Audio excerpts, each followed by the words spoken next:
Discover the vibrant stories of a continent. Your world of premium African entertainment.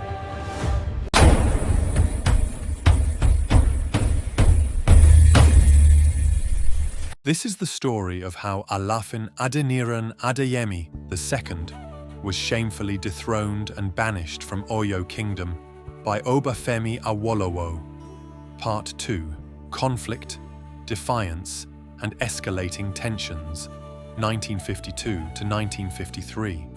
With their men now in power, the Action Group introduced new policies that directly weakened the traditional authority and economic base of the Alaafin.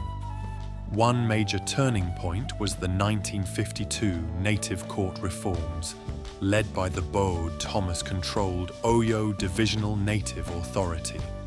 The reforms replaced the Iwarifa chiefs, traditional judges loyal to the Alaafin, with government appointees, stripping the monarch of a key source of power and income. At the same time, political participation expanded. Senior chiefs, balis, and district heads began competing for influence in the new political structure.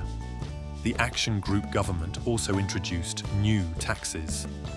A 10-shilling capitation, tax a 4-shilling education rate. For 7 years, tax assessment and collection had been handled by the Alaafin. This authority was now permanently taken away.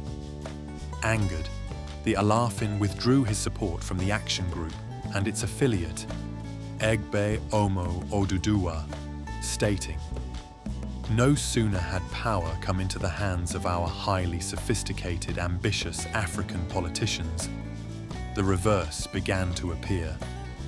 He followed his words with action. In a letter declining an invitation from Sir Kofo Abayomi, the Alaafin recalled incidents where Chief Abiodun Akarila and Chief Bode Thomas allegedly insulted him by holding meetings without proper royal invitation. From then on, the Alaafin openly opposed government policies and supported opposition forces. In early 1953, he and the Arimo, Crown Prince Tiamiyu Adebayo Adeniran, encouraged the people to resist the new taxes. A resolution rejecting education and capitation taxes was passed inside the palace. Supporters of the king were accused of intimidation and violence. Some councillors were attacked.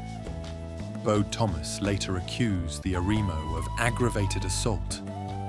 Though convicted, he was later cleared on appeal.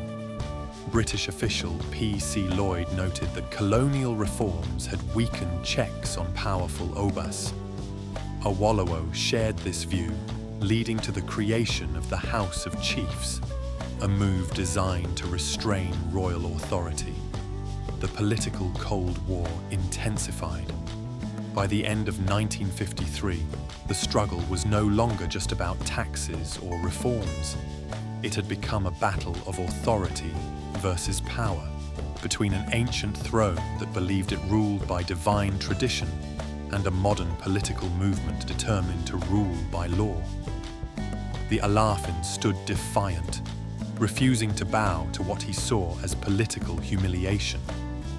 The Action Group, in turn, saw the king not as a symbol of unity, but as an obstacle to progress and discipline.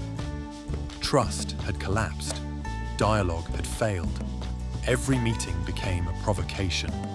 Every decision felt like a declaration of war. The palace had turned into a center of resistance. The government had turned its gaze firmly on Oyo.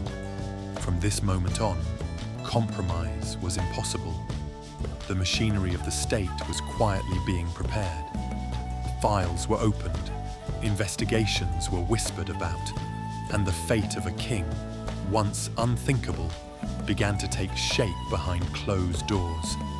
What followed would shake Yorùbáland, redefine the limits of royal power, and leave a permanent scar on the history of Oyo. In Part 3, the showdown, the inquiry, and the final fall of Alaafin Adeniran Adeyemi II. If you are inspired by stories of African excellence and global influence. Don't forget to subscribe, like, and share to support African history and untold stories on OLUEDE Chronicles TV.